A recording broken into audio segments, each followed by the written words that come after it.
Estamos numa pequena cidade, cinza e rodeada de fábricas. E bem ao lado daquela cidade existe um lugar anormal, paranormal, estritamente protegido. Você é um jovem entediado, muito por conta do clima pesado e tedioso daquela cidade. Você e sua amiga decidem ir a uma festa, com bebidas e mais outros adolescentes com hormônios à flor da pele. De repente, uma garotinha esbarra com um copo cheio de bebida em um cara. O clima muda. Parece que vai ter uma confusão. Mas para a sorte da garotinha, a sua colega intervém na situação. Após a confusão, a garota se apresenta, Kátia. Ela parece ter fugido de casa, mas as bandagens sobre sua manga parecem denunciar outra coisa. Vocês viram amigos, e após algumas semanas, todos decidem ir à casa de sua amiga, que reside junto do irmão. Quando vocês entram na residência, o irmão da sua amiga parece olhar com desconfiança para a garota, mas vocês nem se dão conta. Ele pega o celular e a porta se abre brutalmente. Um grupo de militares se revela e de repente, aquela garotinha, cheia de cicatrizes grotescas, transforma eles em grandes pedaços de carne, grotescos e pulsantes, parecendo tumores. Tudo é tão rápido que quando as coisas esfriam, nem sequer deu tempo de processar o que aconteceu. O que seria ela? Por que isso aconteceu? Para onde ela foi? O que é aquele lugar anormal? O que é a zona? Você provavelmente não deve me conhecer, e se conhece deve ser pelos últimos vídeos. Meu nome é MZ, e hoje nós iremos falar de Party for a Losers, de Ferry, uma história que muitos, provavelmente, que estão aqui, nem devem conhecer. Pessoalmente, eu não vi ninguém do YouTube BR falar sobre, então com prazer, eu venho trazer um vídeo sobre esse musical. Sim, é um musical, mas vai tirando essa cara feia do rosto. Que se você é fã de Alien Stage, ou um amante do filme Stalker, essa pequena sériezinha é pra você, que inclusive se encontra completamente disponível no YouTube. Obviamente, esse vídeo vai ter spoilers, e eu vou abordar a história de forma cronológica para o vídeo ficar mais dinâmico. Irei comentar somente dos clipes e usar de base o documento que Ferry disponibilizou explicando algumas coisas sobre os clipes e os personagens. Então caso você tenha se interessado, vai lá ver e depois volta aqui no vídeo. Ou assiste primeiro esse vídeo e depois vai lá ver. Você que sabe. Primeiramente, acho que é interessante explicar primeiro onde Parties Are for Losers se passa. A história se passa em uma cidade do leste europeu, ali pertinho da onde fica a Rússia, situada muito próxima de uma zona anômala. E sim, o nome do próprio lugar é Zona. É uma espécie de espaço que tem suas próprias regras, distintas da realidade. Mas ela não surgiu do nada. Ela é resultado de um evento catastrófico que aconteceu cerca de 50 anos atrás, antes do início dessa história. Aparentemente tem a ver com radiação. Considerada um território proibido, do tamanho de um pequeno país, qualquer um que tente ultrapassar a fronteira é punido com morte, ou no mínimo, uma longa pena de prisão. Ninguém sabe ao certo como a zona funciona. Alguns acreditam até que ela possui vida própria. Existe inclusive um enorme centro de pesquisa bem no limite da zona, que é a principal fonte financeira da cidade, junto com diversas outras fábricas. Só que se você não tiver interesse em trabalhar em fábricas, ou no laboratório, ou atuar como um militar, existe uma outra profissão nesta cidade. Pessoas que atuam na surdina para ajudar outras pessoas a adentrarem a zona, e em alguns casos, saírem dela também. Estes são nomeados de Stalkers. E aqui vai uma curiosidade muito importante sobre esse mundo. Pessoas que adentram a zona e ficam expostas a ela por muito tempo, acabam tendo mutações, ou filhos com mutação, muito provavelmente por conta de um fator radioativo em sua natureza. Essas mutações podem ser leves, como por exemplo, ter chances maiores de você ter um filho com albinismo, ou em outros casos, elas podem ser mais evidentes, com o indivíduo podendo manifestar poderes, tipo um X-Men. Com o mundo explicado, vamos logo para o que interessa. Doutora Tim Nova é uma cientista que trabalha no laboratório e fica perto dos limites da zona. Lá, eles trabalham com diversos mutantes, cada cientista tendo o seu trabalho. E Tim Nova tem muito orgulho do seu DT-001/319, que aqui eu vou abreviar para DT. Ela o acompanha desde sua chegada na instalação, sendo seu projeto mais promissor.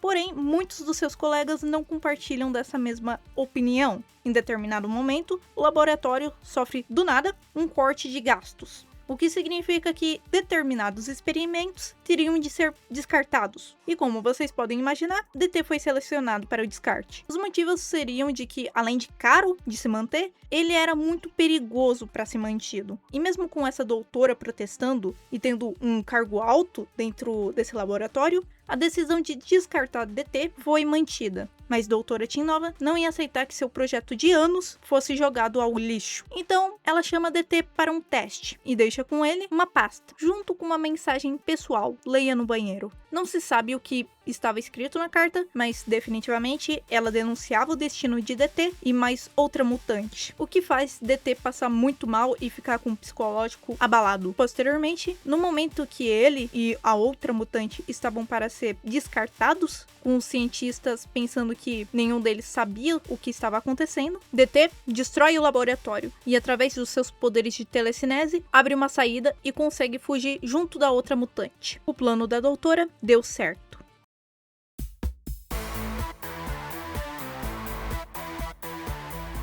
Enquanto isso, quando Sanya e seu irmão mais velho, Sergei, eram mais novos, eles perderam o pai. Não existe detalhes do que houve com a mãe deles, se ela morreu ou desapareceu. Mas, de qualquer modo, isso significa que Sergei teve que assumir a função de responsável pela Sanya. E por isso, ele preza muito pela sua segurança e estudos. Aqui vale ressaltar algo muito importante sobre ele. Aparentemente, o pai dele era um Stalker. E como eu já expliquei, é estritamente proibido ir para a zona. Então, o pai deles acabou morrendo por isso. E Sergei também era um Stalker, mas por conta da morte do pai, isso ocasionou nele um choque, que fez com que ele abandonasse essa prática. De certa forma, ele não deixou de trabalhar com isso. Agora, o irmão de Sanya trabalha com a venda de itens da zona. Com esses detalhes explicados, eu posso apresentar Yura. Yura é um garoto que vem de uma família muito pobre. A sua mãe, por exemplo, é uma prostituta. Ele faz coisas para adquirir um dinheiro extra. Uma dessas coisas, trabalhar como professor de matemática. E eu já adianto, ele é um péssimo professor. Além disso, ele também está sendo treinado para se tornar um Stalker. E Sergei é o responsável pelo seu treinamento. Com isso, ele também contratou Yura para ser o tutor de matemática da Sanya. Uma péssima ideia, já que ele praticamente só joga a conversa fora. Isso fez com que Sanya visse ele como um cara descolado, já que ele é muito despojado em suas atitudes e vive em festas. Sanya, admirada pelo estilo de vida livre de Yura, pede para que ele a leve em uma festa, e mesmo relutante, o garoto topa. Na calada da noite, Yura ajuda Sanya a fugir de casa, e os dois chegam à festa. Ela fica encantada, porém ela vê outra garota dar em cima de Yura, o que desencadeia um sentimento de ciúmes nela. E para descontar sua raiva, ela desce para o porão e chuta algumas latas, mas para o seu constrangimento, Yura aparece por lá. E eu preciso deixar com que vocês vejam essa parte da música por si mesmos, porque eu adoro muito ela.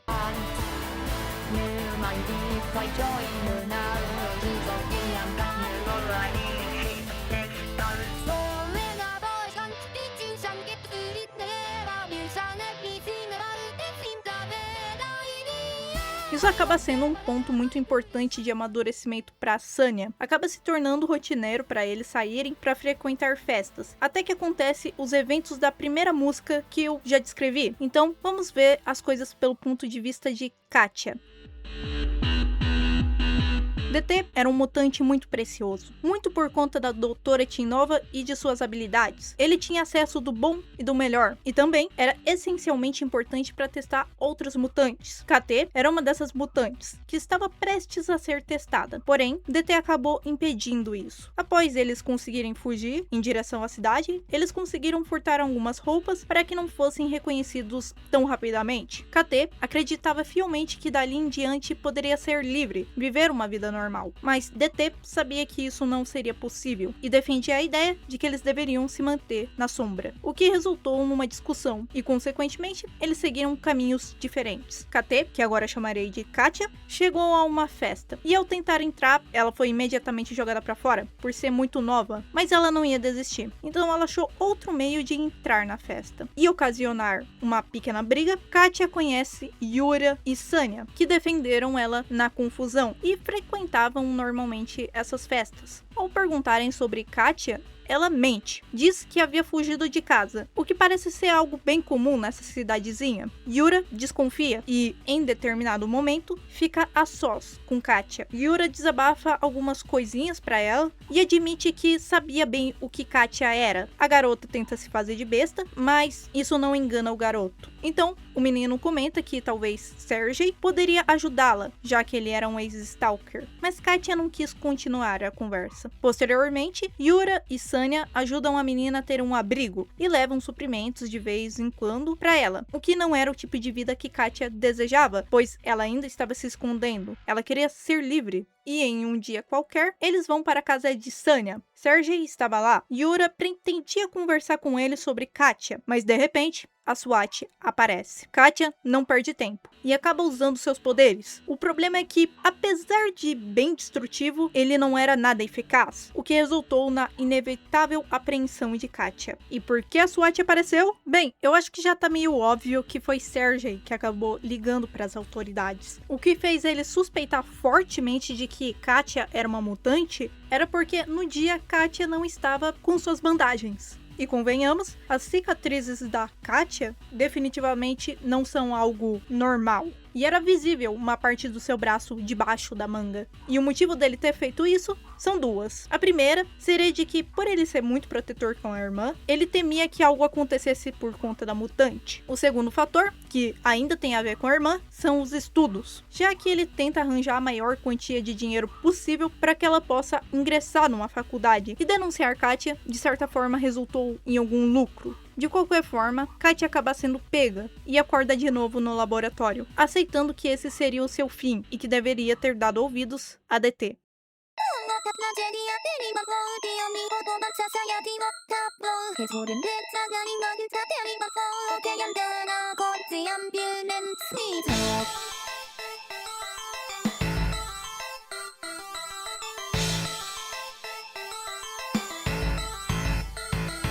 Ok, chegamos na melhor música dessa história, e também a mais viralizada e que foi por onde eu conheci esse projeto. Aqui conhecemos a irmã mais nova de Yura, Anya, que estava stalkeando Olga, namorada de Sergei. Por quê? Bem, ela tem um estranho fascínio por essa mulher, pelo fato dela ser misteriosa. E Olga tem ciência disso, tanto que permite que a menina frequente a sua casa, a tratando como sua sobrinha. Mas enquanto Anya stalkeava Olga, ela foi abordada por dois caras. E se preparando para contra-atacar caso eles avançassem, ela é surpreendentemente defendida por DT, que agora se chamará Dmitri. Ela acaba aproveitando isso para sair dali, admirando a coragem do garoto, até que ela vê o coitado apanhando, infelizmente saindo na pior. Então ela volta para socorrer ele e Olga também aparece. Enquanto ela estava prestes a chamar uma ambulância, Dmitri pede para que ela não fizesse isso, e ela cede. Então, o menino acaba na casa de Olga, recebendo um bom café da manhã, já que ele estava todo desnutrido. Inclusive, esse foi o motivo dele ter salvado Anya, já que ele teve uma alucinação e pensou que ela era Katia, e por isso acabou entrando na confusão. A garota implora para que a mulher misteriosa permitisse que eles mantivessem Dmitri, tal qual um bichinho abandonado, e comicamente Olga só parece aceitar isso,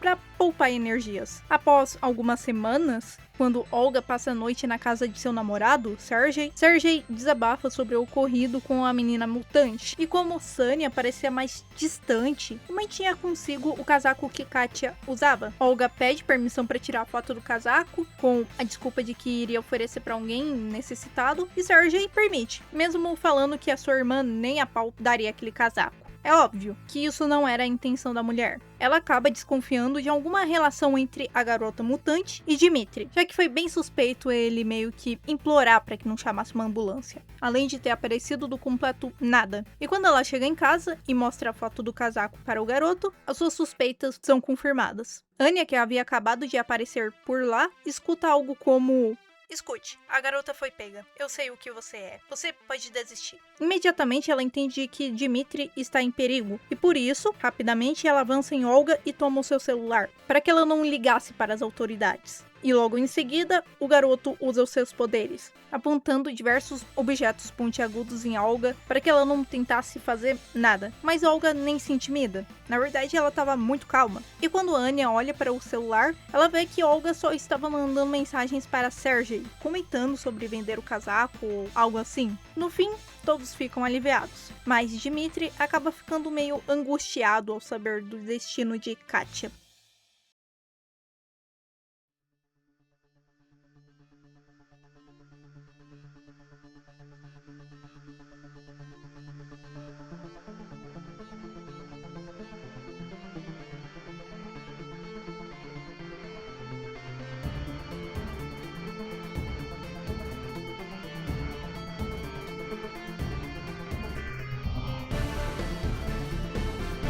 No começo de False Disposition, é mostrado para nós que Yura estava prestes a ir à sua primeira expedição na zona. Antes dele partir, Sanya foi atrás dele para se despedir, afinal, ele poderia nunca mais voltar. Mas Yura acaba confortando ela de que de alguma forma iria voltar sim. Com isso, Demil começa com Olga e Nikita esperando o garoto, já que ambos são stalkers mais experientes, apesar disso ser mais um trabalho secundário. E aqui tem um pedaço meio importante da história. Na época que Sergei ainda atuava como stalker, ele, Olga, Nikita e o irmão de Nikita eram um time. Porém, uma das situações que motivou o abandono de Sergei, além da morte do pai, também foi por conta da morte do irmão de Nikita. Eu vou ser bem sincero, eu não entendi o que ocasionou a morte dele. Pelo que deu pra entender, foi alguma armadilha, mas eu não sei se ela é algo da própria zona ou algo posto ali pelos policiais da fronteira. De qualquer modo, Nikita perdeu o irmão em uma dessas missões e culpou Olga e Sergei. Apesar disso, Olga e Nikita seguiram trabalhando juntos, mesmo possuindo uma tensão entre eles. Voltando ao presente, todos eles vão lá com o intuito de achar baterias, cofres e coisas de valor. Nisso, Yura acha algo diferente, um cubo brilhante. E após Olga e Nikita analisarem o que era, eles permitem o garoto ficar com o cubo, já que não parecia oferecer nenhum perigo. Na volta, Olga estava muito pensativa, e ela era quem liderava o caminho. E para a infelicidade de todo mundo, eles são pegos pela patrulha da fronteira, com Nikita recebendo um tiro bem no peito de surpresa. E a sorte de Olga e Yura é que o guarda reconheceu Olga, que é supervisora do departamento de logística da instalação. Porém, o pobre coitado do guarda recebe de volta um tiro de surpresa também de Yura, bem na cabeça. Yura carregava consigo uma arma e atirou no pânico, mas isso só ocasionou mais problemas, atraindo outros guardas. No fim, eles acabaram sendo pegos de qualquer maneira.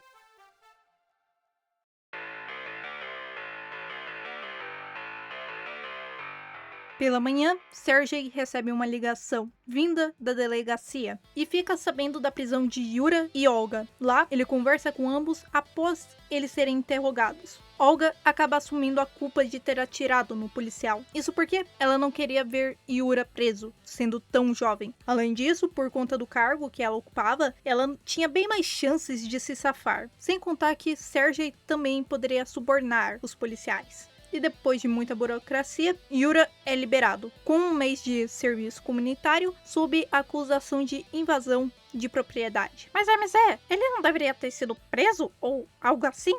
Sim, mas talvez dê pra se dizer que eles foram pegos próximos da cidade, em vez de serem pegos do lado da zona. Ou talvez eles tenham dado um bom suborno para as autoridades locais. Enfim, furos de roteiro, na volta pra casa, os dois discutem, o que faz que Sergei fique de saco cheio do garoto e corte totalmente suas relações com ele. Não só por conta da prisão de Olga, como também da influência dele sobre os novos comportamentos de Sanya, em que ela se tornou uma garota rebelde, sem contar o ocorrido da Katia. Mas isso definitivamente não impedirá o garoto de ver Sanya novamente, e posteriormente, Katia.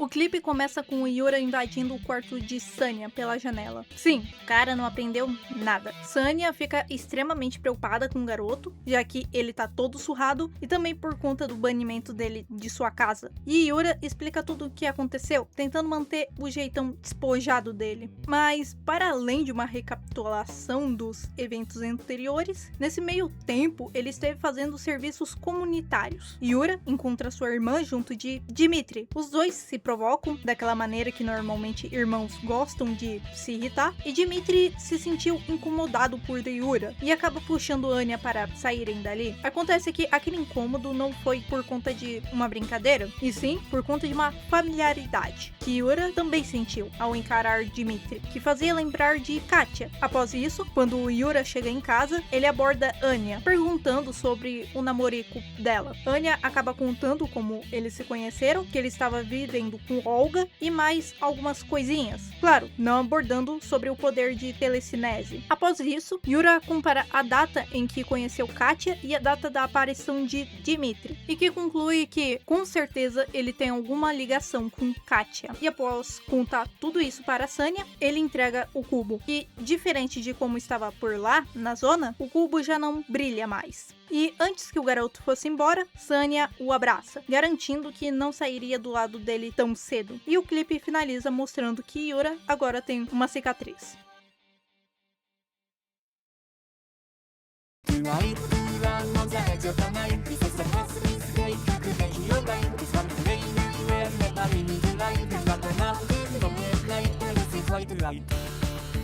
Após Sanya receber o cubo, ela tem uma ideia e decide testá-la. Enquanto seu irmão não estava presente, ela invade seu escritório, que, cheio de itens da zona, lá ela tem a confirmação de sua teoria. O cubo brilha com tudo que tenha ligação ou tenha saído da zona.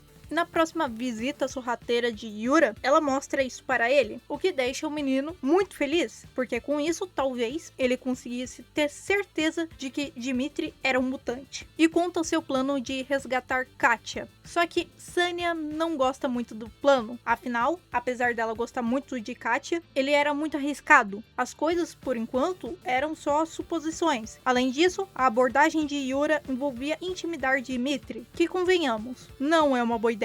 Mas no fim, esse era o único plano, e eles decidem seguir com isso. No dia seguinte, Yura pede para Anya para que ela permitisse que ele buscasse alguns materiais escolares na casa de Olga, e por algum motivo que Olga confiou a chave da casa dela nessa criança, Anya engole essa mentira e nem desconfia de que o irmão estava tramando alguma coisa. E vale comentar, ela e Dmitri não fazem a menor ideia de que Olga estava presa, e após entrar, Yura vai até Dmitri. O menino Jimmy só comenta que provavelmente Olga não vai aparecer tão cedo, e Yura confirma isso, dizendo que Olga estava presa. Dmitri e Anya ficam chocados, só que a tensão só vai escalonando. Yura continua comentando sobre sua relação com Katya e tudo o que ocorreu, o que faz os dois jovens ficarem mais chocados com o quão Yura estava envolvido com toda essa intriga, além de que ele tinha ido para a zona. E para finalizar, Yura pega o cubo e tem a confirmação de que realmente Dmitri é um mutante, e fala da desconfiança que ele tinha da relação entre Jimmy e Katya. Ele admite ser um mutante, já que não tinha muito mais como esconder, e explica brevemente o seu lado da história. Ele fala do bilhete e fala do seu papel dentro da instalação, que só para relembrar, ele servia para testar outros mutantes, e isso envolvia testes bem grotescos, o que deixa a Anya em choque, porque ela não fazia ideia de que Dmitri fazia isso dentro das instalações. De qualquer forma, Yura fica feliz por ter alguém que não apenas tem o poder de tirar Katya das instalações, mas também conhece bem o seu funcionamento interno. Com isso, ele pede a Dmitri para ajudar no resgate, e Dmitri recusa. Isso porque, de acordo com ele, ela mereceu. Afinal, ele resgatou ela por um acaso do destino, e ela foi pega por irresponsabilidade própria. Além disso, Jimmy a mal a conhecia, praticamente não vê motivo em pôr em risco sua própria liberdade por conta dela. Decepcionado com Dmitri, Yura tira seu telefone do bolso interno e revela que ele esteve em uma ligação gravada com Sanya o tempo todo. Se ele fosse ferido, ela ainda teria as evidências sobre Dmitri em formato de áudio, já que que ele estaria não só em desvantagem por ser um mutante, mas também poderia ocasionar mais problemas se ferisse um adolescente. O que não impacta muito Dimitri, afinal, ele ainda teria tempo suficiente para fugir e abrir saídas. Acontece que ele poderia causar mais problemas a Olga. Então, se ele não tinha tanta consideração por Katya, já que eles mantiveram um contato de um dia, Olga com certeza significava bem mais por sua gentileza e sua relação com Anya, o que desencadeia uma raiva em Dimitri, que joga Yura contra a parede com seu poder, quebra o celular dele e quase mata Yura, já que ele tinha poder suficiente para quebrar os ossos dele. Mas é impedido por Anya, já que seria traumatizante demais ver seu melhor amigo matar o seu irmão de maneira tão brutal. No final, Anya e Dimitri concordam em cooperar no plano.